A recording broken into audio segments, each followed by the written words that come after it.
पैठण येथील खंडोबा महाराज मंदिर.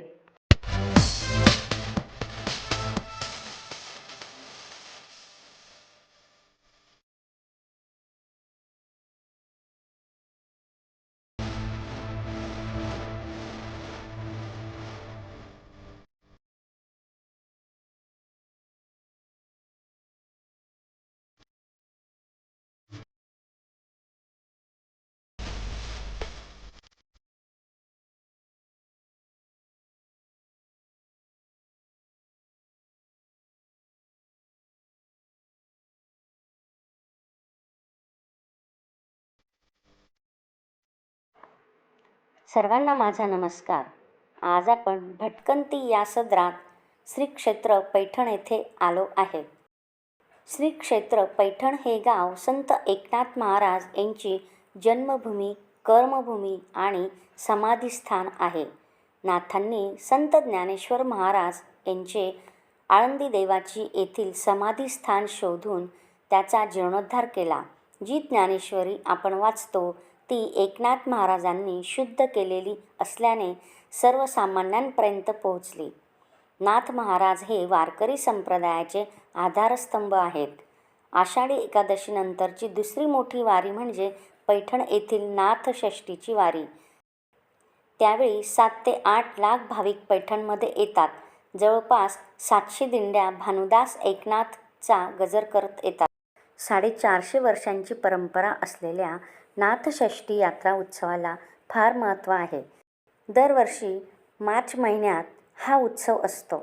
शहरातील भागात विविध देवदेवतांची पुरातन मंदिरे आहेत.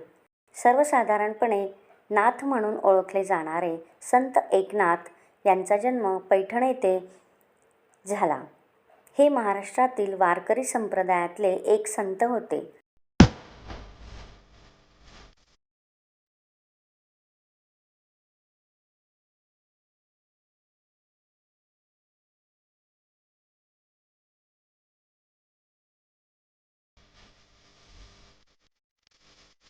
संत भानुदास हे एकनाथांचे पणजोबा. ते सूर्याची उपासना करीत. श्री संत एकनाथांच्या वडिलांचे नाव सूर्यनारायण होते. आईचे नाव रुक्मिणी होते. आई वडिलांचा सहवास त्यांना फार काळ लाभला नाही. एकनाथांचे पालनपोषण आजोबांनी केले. चक्रपाणी आणि सरस्वती हे त्यांचे आजोबा व आजी होते. एकनाथांचे गुरु सद्गुरू जनार्दन स्वामी हे देवगड येथे दरबारी अधिपती होते. हे मूळचे चाळीसगावचे रहिवासी. त्यांचे आडनाव देशपांडे होते. ते दत्तोपासक होते. गुरु म्हणून संत एकनाथांनी त्यांना मनोमन वरले होते. नाथांनी परिश्रम करून गुरुसेवा केली आणि साक्षात दत्तात्रेयांनी त्यांना दर्शन दिले. द्वारपाल म्हणून दत्तात्रय नाथांच्या द्वारी उभे असत असे म्हणतात. नाथांनी अनेक तीर्थयात्राही केल्या. गोदावरीच्या काठी संत एकनाथ महाराज यांचे समाधी मंदिर आहे. सागवान लाकडातून मंदिराची उभारणी करण्यात आली आहे. मंदिर परिसराचे सुशोभीकरण करण्यात आलेले आहे. इथे भव्य दत्त मंदिर देखील आहे.